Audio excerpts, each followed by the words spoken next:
Pedro, então vamos trabalhar, né?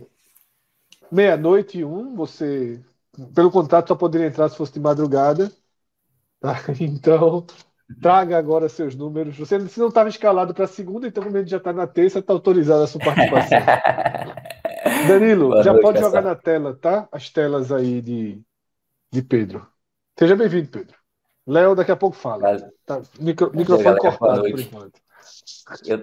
Eu tava assistindo vocês aqui, rolando ali o Campeonato Amapaense e tal. Assisti os Foi para 40 minutos planilha? ali, viu? Foi para planilha? Jogo, Tem jogo planilha do grande. Amapaense? O Amapaense não tem ainda não. Não tem ainda não, mas vamos providenciar isso aí, né?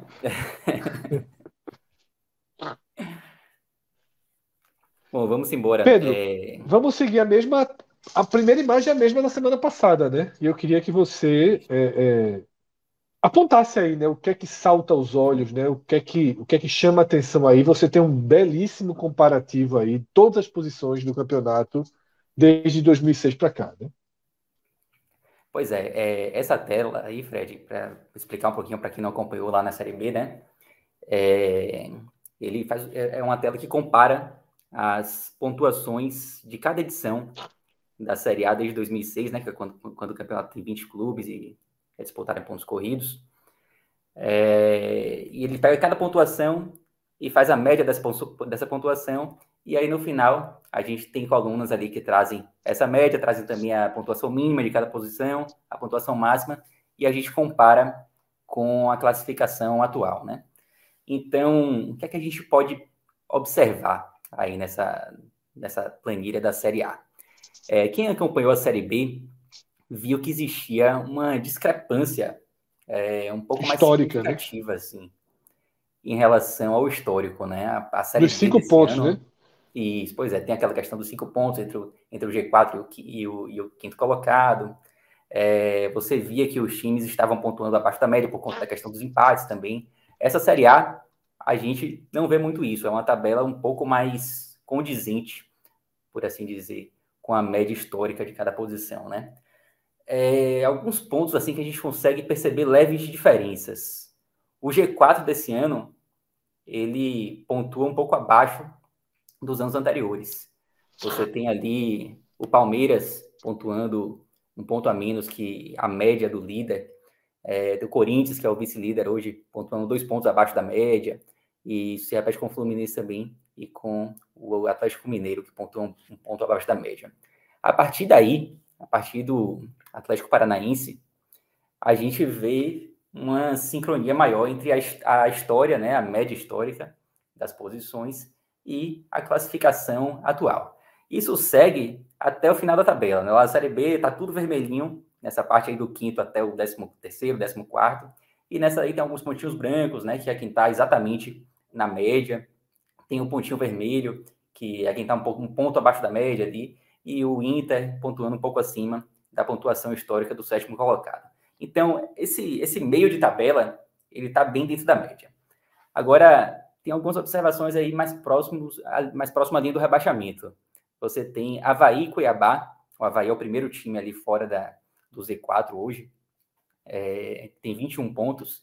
E a média histórica desse primeiro time fora do Z4 é de 20. Então, ele já está um pontinho acima, não é nada muito discrepante. Mas aí você pega o Cuiabá também, que é o 17º, pontuando também tem um ponto a mais, né, do que a média histórica.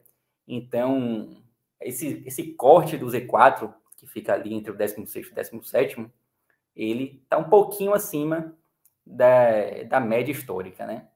Isso pode ser um pouco ruim para o Fortaleza, por exemplo. E A surpreende, gente... viu, Pedro? Só deixando a observação, porque na nossa análise inicial é que esse corte ele havia uma tendência de ser menor pela quantidade de pontos que a turma lá de cima arrumaria. Com Palmeiras, Flamengo e Atlético Mineiro, pelo menos esses três carregando o campeonato, e foram boas campanhas, mas a distribuição de pontos acabou não sendo tão severa quanto a gente pensou. E na hora que isso acontece, o pessoal de baixo soma mais pontos, e eu acho que tem a influência, e para o Fortaleza isso é pior, né? Porque ficou nesse cenário. Mas esse cenário da zona de rebaixamento ele está acima do que a gente imaginava pelos resultados do pessoal lá de cima. Perfeito. E é o reflexo justamente daqueles pontinhos vermelhos ali em cima, né? O G4 pontuando um pouquinho abaixo da média histórica. E o Fortaleza, você vê ali que ele hoje é quem, em relação à posição, isso aí fala mais da posição do que do time, né? O gráfico em si. O 20º colocado, que no caso é o Fortaleza, ele está 2 pontos acima da média histórica do Lanterna. Mas aí tem um porém, né? O Lanterna, essa média do Lanterna, ela muitas vezes é puxada para baixo por conta de alguns lanternas clássicos, assim, né? O Fortaleza, ele não é o lanterna clássico, ele não é aquele lanterna que perde para todo mundo. Ele tem 15 pontos ali e a gente já viu lanternas que não ganhavam de ninguém e tal, tipo, Chapecoense do ano passado tinha 7 pontos na 19ª rodada. Então, esses lanternas clássicos, ele acabam puxando... As famosas Minardes, né? Exatamente, do nosso podcast. Eles puxam essa média do Lanterna para baixo. Mas se você reparar, por exemplo, o Fortaleza tem 15 pontos hoje, né? A gente já teve Lanterna com 18. Então, embora o Fortaleza não seja essa Minardi, ele também não é o melhor Lanterna da história. O Santa Cruz de 2006 tinha 18 pontos na 19ª rodada. Aliás, eu estava até olhando aqui, o Santa Cruz de 2006 depois até se tornou um Lanterna clássico, né? Ele fez 10 pontos apenas no segundo turno. Mas até a virada do turno ele tinha 18 pontos. Então, a pontuação do Fortaleza fica 3 pontos abaixo dessa máxima, né, do Lanterna. Mas eu acho que desse gráfico aí o que a gente pode tirar é isso. O G4 pontuando um pouco abaixo, uma certa sincronia ali entre os times da meiuca e a média histórica, e 16º, 17º um pouco acima da média histórica, né? Pedro, o ano do rebaixamento do Cruzeiro foi 2019, né? Aquela exceção histórica ali que Cruzeiro e Ceará não venceu ninguém, foi 2019 aquilo, né? Foi 2019.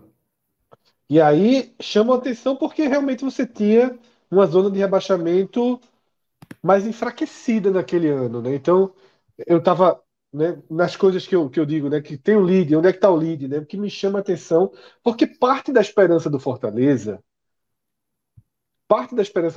está na exceção histórica. Porque a missão 45 pontos é uma missão que beira, né, a impossibilidade. Eu acho que a gente pode até acreditar aqui, se a gente fizer um escolhe ou morre, de não cravar o Fortaleza rebaixado. Mas eu acho que quem não cravar o Fortaleza rebaixado tá contando que com 41 se salva, que com 40 se salva, com 42 se salva. E aquele ano que é a maior distorção, você já tinha uma zona de rebaixamento e, fundamentalmente, um 16º muito fraco, né? Pior do que isso só 2012, né? Que tinha o 16º com 17 pontos. Perfeito. Você tinha um 16º muito fraco, você tinha também a pontuação, o 17º não era mais baixa, mas também não era tão alta, era 18 pontos. O 19º era o pior da história, e por aí vai.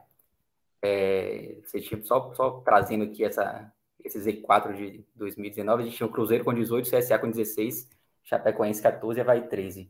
O Fluminense era o 16º naquela época, com 18 pontos. O Ceará tinha quantos pontos nesse momento? O Ceará tinha 22. E deu uma desacelerada grande, né, para chegar. O Ceará terminou com 38 ou 39? O Ceará terminou com 39.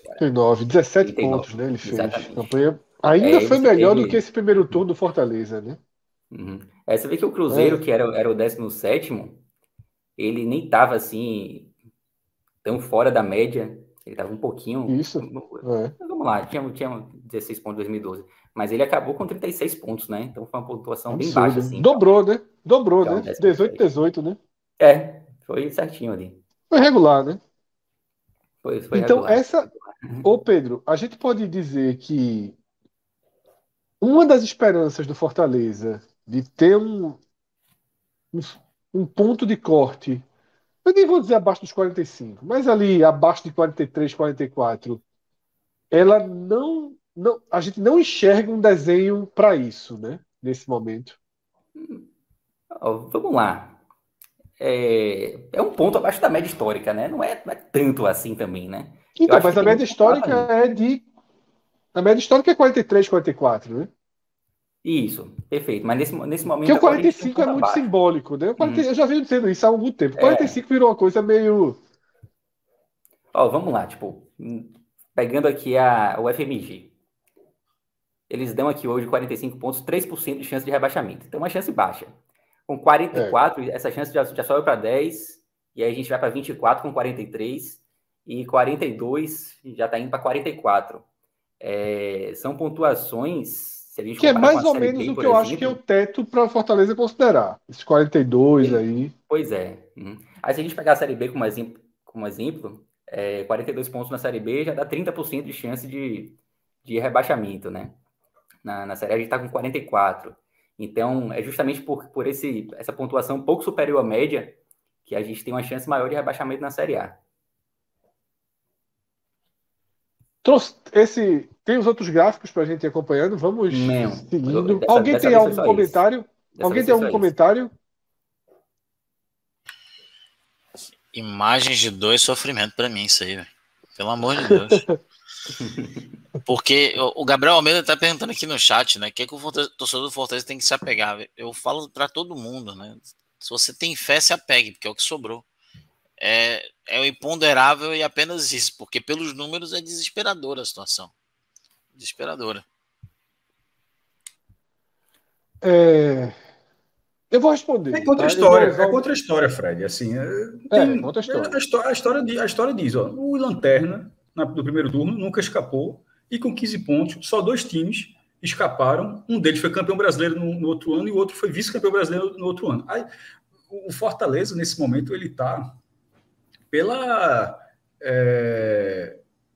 na história, no sentido de fazer história. Não é o que a história já diz que não faz. Se o Fortaleza escapar, ele vai fazer história, como o Náutico 2007. O Náutico 2007 era uma situação melhor do que essa, mas não muito melhor. O Náutico, veja, o Náutico virou como vice-lanterna em 2007. Lanterna foi a América de Natal, que foi aquela lanterna que só foi quebrada pela da Chapecoense no passado. O Náutico, no retorno, falando de cabeça isso, foi 8º lugar no retorno. Chegou a ganhar 5 jogos seguidos no retorno, e jogando muita bola, assim, jogando muita bola. 5 jogos seguidos. Sequência que até hoje é a maior de qualquer nordestino na primeira divisão, nos pontos corridos. É o único time do Nordeste a ganhar 5 partidas seguidas. Veja, olha o que o Náutico precisou fazer para escapar. Ele ganhou 5 jogos, coisa que nenhum outro, nem jogando, nem o Fortaleza sendo G4, Vitória sendo 5º, Sport sendo 6º, nada disso aconteceu. Esses times não conseguiram 5 vitórias seguidas. E terminou o campeonato com mais gols do que o campeão brasileiro. O Náutico fez 66 gols naquele campeonato. A gente até já falou isso aqui uma vez. O campeão brasileiro de São Paulo foi o São Paulo. Tem uma defesa espetacular, quase não tomava gol, mas o ataque fez muito menos gols do que o Náutico. O Náutico chegou a fazer 5-0 no Atlético Paranaense, 4-2 no Paraná Clube fora de casa, acho que 3-0 no Goiás fora de casa, ganhou do Sport, tudo nessa mesma sequência. 4-1 também. Com o Botafogo, e ainda, mas o Botafogo acho que não nessa sequência de 5 jogos, mas foi nessa sequência também o 4-1 com o gol de Acosta. Então acho que é o 5º jogo, né? Exatamente. A sequência é a seguinte: foi 5-0 no Atlético Paranaense. Eu acho que começa com o Paraná Clube a sequência. Eu acho exatamente, que eu dei o contrário. 4-2 no Paraná, 4-1 no Botafogo, 3-0 no Goiás, 2-0 no Sport e 5-0 no Atlético Paranaense. Um parênteses rápido sobre o Atlético Paranaense, né? O bar do Americano, que é um bar que fica dentro dos aflitos, o cara botava o DVD da última vitória do Náutico e passava para tu. E como o Náutico jogou muita bola e fez o 5-0 com o Atlético Paranaense, e eu era setorista do Náutico na época, esse DVD desse 5-0, esse jogo foi replicado de 150 a 200 vezes no número literal. Porque, assim, 150 número, não é chutando número, não. Porque o bar abria, era Náutico 5-0 no Atlético Paranaense o dia inteiro. E a turma do Náutico fechava, pedia a coxinha, pedia uma coca e ficava vendo. Isso era muito clássico, mas eu lembro, marcou muito esse jogo específico de ter ficado tanto tempo no bar americano. E o último detalhe sobre esse Náutico 2007, que aqui pode ser um espelho para Fortaleza, mas para ver como é um espelho difícil de ser alcançado, o Náutico teve o vice-artilheiro do Campeonato Brasileiro, Acosta, que só não foi artilheiro porque ele perdeu um pênalti contra o América de Natal, num jogo que o Náutico estava ganhando de 4-0, teve um pênalti, botou o pênalti para ele bater, e ele igualar Josiel, que Josiel tinha 20 gols no Paraná Clube, ele tinha 19, e Acosta foi o terceiro melhor jogador, ganhou a bola de prata e foi o terceiro melhor jogador do campeonato. Então o Náutico, vice-lanterna, para escapar, precisou ter o terceiro jogador, o melhor jogador do campeonato, precisou ter o vice-artilheiro do campeonato, precisou ganhar 5 jogos seguidos, precisou fazer 66 gols. É bronca, né, meu irmão? Assim, a reviravolta para acontecer, a quantidade de coisa que o Náutico precisou para fazer no retorno é uma monstruosidade. Agora, aconteceu. O América de Natal não chegou nem perto. O Náutico e a América tem uma pontuação até, entre aspas, semelhante. Enquanto o Náutico foi aqui, o América foi para lá. E é isso. Então, o Fortaleza, o ritmo do Fortaleza, não precisa ser esse Náutico de 2007. Mas não precisa ser um Fortaleza melhorzinho do que o do turno, não. Precisa ser um Fortaleza muito melhor do que o do turno. Porque melhorzinho, ele não vai tirar 5... Eu acho que ele sendo melhorzinho, ele não vai tirar os atuais 5 pontos de diferença, não. Sobre o Fortaleza, e aí a minha única visão Fire, né, do que eu posso dar, é realmente esquecer, eu trato dessa forma. Esquecer a pontuação final, esquecer o 45, o 43, o 42, o 39, o 37, né, que seria suficiente já naquele 2019, e apenas seguir mirando o 16º colocado. Quando o Cauê trouxe a análise dele, para quem está vendo o programa do início, o Cauê cita que o buraco de 9 rodadas atrás é o mesmo agora. E Cauê trouxe isso como um impacto negativo. Tá? E é. Só que você viu que ali eu já dei uma introdução do meu lado Fire. Só que para mim, continuar com 6, 7 pontos, para tudo que o Fortaleza não fez, é até positivo. Só uma questão, Fred. Não são só 6 pontos. Porque o Fortaleza, mesmo ganhando as 2 partidas, ele ainda teria vitórias a menos. São 7. São 7. Que é mais difícil ainda. Então, assim, mas pro que o Fortaleza não fez, poderia ser pior. A gente teve aí o Avaí levando a virada. Claro que o Fortaleza... Veja só, esse detalhe que o Lucas trouxe, só para ficar bem claro, se ele poderia ter passado batido, ele não é mínimo não, tá? Ele significa... é uma rodada. Não, é porque esse pontinho, ele vira a chave para 3 rodadas. Na hora que o 6 vira 7, porque até 6 são 2 rodadas. É tudo dando certo, você tira 6 pontos em 2 rodadas. 7 você não tira. Então, essa chavezinha do 6 para o 7 são 3 rodadas para você sair da zona de rebaixamento, meu irmão. E as 3 próximas rodadas do Fortaleza já são 3 rodadas de cacete para você achar que vai dar tudo certo pro Fortaleza. E aí, assim, a única forma que eu vejo é realmente seguir contando com os outros. Seguir contando com o congelamento ali, né, daquele bloco Avaí, América, Atlético, tá? Que é o bloco ao alcance. Eu acho que Goiás e Curitiba estão entregando mais. Agora, não é confortável ter no América e no Atlético Goianiense os alvos, porque são times que têm alguma coisa. Você vê, o Atlético está nas quartas da Copa do Brasil, assim como o Fortaleza. São times que têm um pouco. Não é o Juventude, não é o Cuiabá. E o Avaí já foi citado na abertura, né, de Luca, que é um time que joga um futebol interessante, né? Se esse ano a gente tem a redenção de Fernando Diniz, a gente tem a redenção também de Barroca, né, que já vem.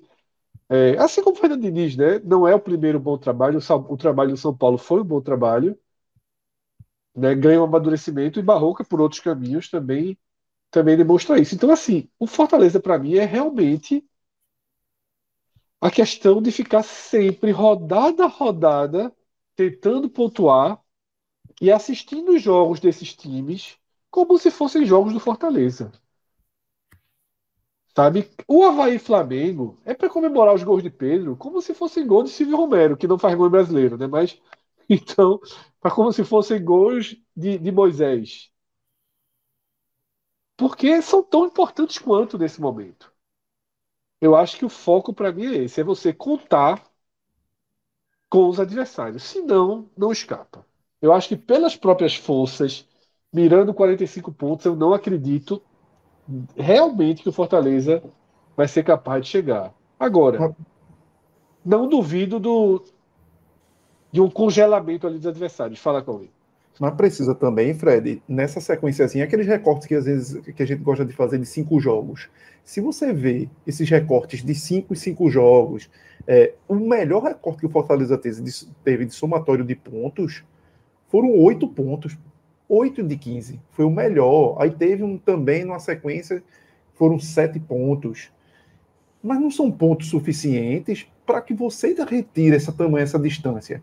Então não adianta somente essa secada, que, lógico, hoje é fundamental, porque essa turma que está ali, a trocação é muito grande.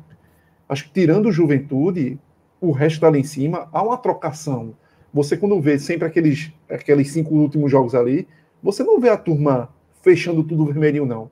Geralmente tem um verdinho, tem um cinzinha. A turma, nesses recortes de 15 pontos, a turma faz 4. A turma mal faz 4. Então, o Fortaleza tem que começar a somar num recorte de 15, 9 para cima, para tentar tirar 2, 3, para ver se lá no final, no sprint final, consegue dar essa virada e para na última rodada, quem sabe, se livrar. Porque senão vai ficar nessa toadinha de 5, 6, só passando o tempo, né? E vai passando o tempo e não tira, vai passando o tempo e não tira, e aí talvez ocorra o pior, porque nesse cenário agora de sequência que o Fortaleza vai ter, a probabilidade do Fortaleza se ver mais distante dessa turma é maior. É maior. Lógico, mas o Fortaleza foi lá e deu no Flamengo fora de casa. Fez isso. A gente sabe que o Fortaleza é capaz de... Rapaz, e se não é essa vitória totalmente fora da curva, a campanha era de Minardi. Aí estava rebaixado. E só tem 8 nesse recorte que eu disse por conta dessa vitória com o Fortaleza, porque foi justamente um recorte de Fortaleza e daquele vitória com o América Mineiro, que somaram 6, aí teve 2 empates naquele meio. Então foi a única vez que realmente o Fortaleza somou algo que se olha a campanha de meio de tabela para frente, que é o que o Fortaleza precisa hoje. Então, ou ele realmente consegue achar 2 vitórias consecutivas, e lógico, tem essa sequência de 3 jogos em casa, mas são jogos completamente assim, clássico, e 2 jogos contra Corinthians, e eu acho que o outro São Paulo, são muito complicados, com a Inter. Então são jogos muito complicados que ele vai ter que achar esse resultado. E aí ele não tem mais gordura para achar jogo fácil ou difícil, ele tem que resolver. Ele precisa ganhar. Ele não pode deixar para pagar uma conta de luz dessa, porque eu vou deixar para ganhar o jogo, depois o próximo jogo à frente que eu vou ter fora de casa com a América Mineiro. Eu Mineiro. acho que se perder do Cuiabá, a narrativa de rebaixamento começa a virar... Começa a escrever muito na pedra. Começa a virar na pedra. Mas, gente, já está. Claro que já está. Claro que já está. Como mas, torcedor, assim, aí... eu me apego ao ponderável, mas como jornalista, Fortaleza caiu. Não tem que falar muito. Até porque mas eu acho que se perder do Cuiabá, já começa realmente a trabalhar, sabe, 2023. Eu acho que já tem que começar a liberar jogador, aí um pouco nessa linha, sabe? Liberar que o jogador que eu digo não é o titular, não, mas eu já começar a pensar assim, não vai dar para ficar com 80% desse time pelo salário. Vamos começar... Fortaleza não ganha lá há 7 anos já. Não tem como liberar ninguém. Na primeira semana de agosto, não tem. Spoiler, meu Fred, então não adianta dizer que tem que tentar, porque não vai conseguir. Mas eu não falei liberar. Eu falei começar a planejar. Eu entendi o que você falou, de liberar. Mas não tem muito não o que fazer, não. Até porque não tem para liberar, porque não tem para onde jogar, né? Não tem para onde os caras jogarem. Mas assim, começar a facilitar caminhos, digamos assim. Facilitar caminhos é o seguinte. Um jogador, Matheus Vargas. Péssimo desempenho. Certo, Luca? O Sport não quer não? Tá precisando meia, não quis Exatamente, é isso que eu tô dizendo. Veja só. Tem uma hora que você vai dizer, bicho, já deu aqui. Vamos lá, o Criciúma tá precisando, velho. A gente vai pagar metade do salário até o fim do ano e depois a gente vê. Cara. Aí é o grande problema de toda a situação, Fred.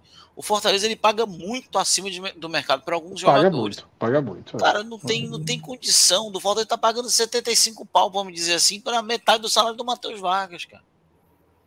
Não tem a menor condição.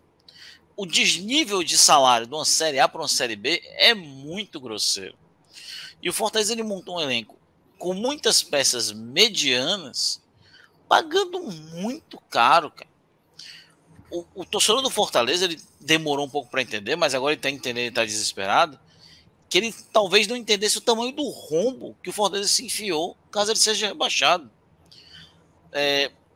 Para Fortaleza e até para o Ceará, com 4 e o Ceará, no caso, 5 anos de Série A, se criou uma expectativa, se criou uma situação financeira de elenco que um rebaixamento seria muito grave para qualquer um dos dois.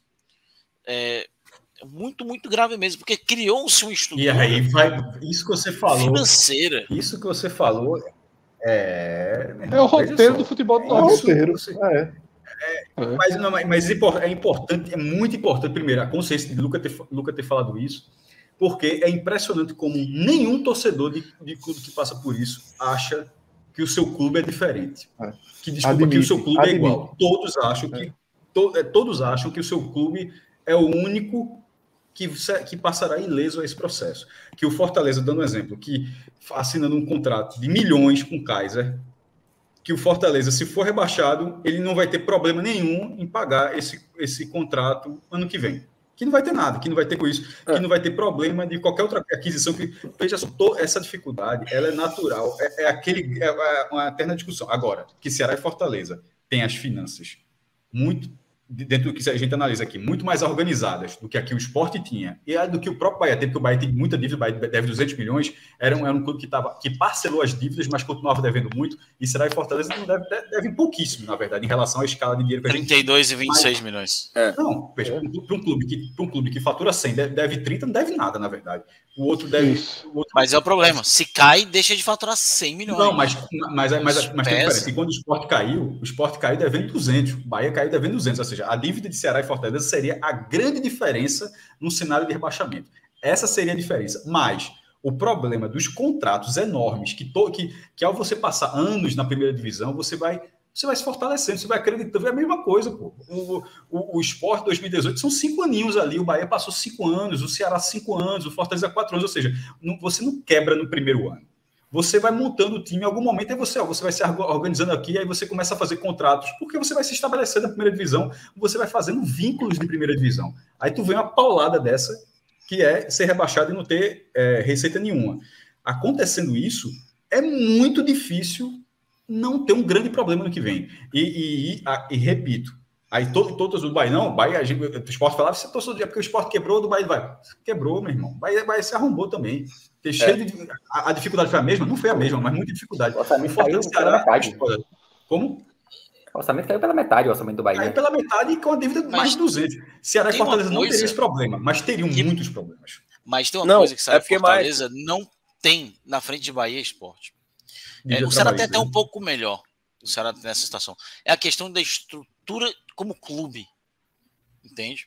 Estrutura de categoria de base, de revelar, de poder confiar na base, estrutura financeira de um estadual que é melhor organizado e paga melhor e já dá um conforto no começo do ano, como aqui já não existe. O Fortaleza ele vem ainda de uma ideia de 8 anos de Série C. O Fortaleza ele ainda sofre ainda mais isso que o Ceará. O Ceará passou 8 anos ali, passou 10 anos se organizando, 7 anos se organizando na Série B. Fortaleza não, Fortaleza passou 8 anos de cortes imensos na Série C e subiu de uma vez na Série A e começou a rodar, trocar o pneu com o carro andando. Então o Fortaleza ele ainda não, ele está na Série A, mas criando certas estruturas de primeira divisão. O sócio torcedor ainda deixa muito a desejar. A questão de cara, o Fortaleza teve, até final de semana era a pior campanha do Brasileiro Sub-20. Fortaleza não tem um jogador produzido na categoria de base com menos de 20 anos jogando no time titular desde 2014.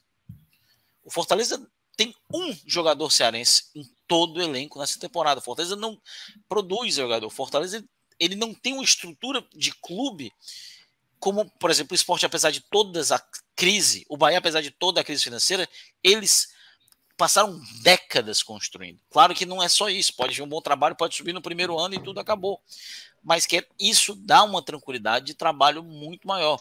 O Fortaleza ele atinge um ápice muito alto, atinge um patamar muito alto, muito rápido, a torcida meio que se acostuma a esses patamares, porque pô, são 4 anos jogando primeira divisão, 2 anos sem nem pensar em cair. Um ano pega o Sul-Americano, quase joga para a Libertadores, no outro ano, melhor campanha do Nordeste, semifinal de Copa do Brasil, 2 campeonatos do Nordeste, tetracampeão cearense, rebaixamento.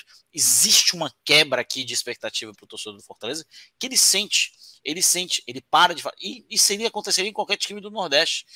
Só que a diferença é que o Fortaleza é diferente do Sport, e eu acho que o Fortaleza está muito mais próximo disso do Santa Cruz, porque o Santa Cruz, toda vez que subia a primeira divisão, ele não tinha uma estrutura para permanecer. O Santa Cruz nunca, com exceção da Copa João Avelange, nunca conseguiu, desde que tem rebaixamento na Série A, ele nunca conseguiu passar mais de um ano na Série A.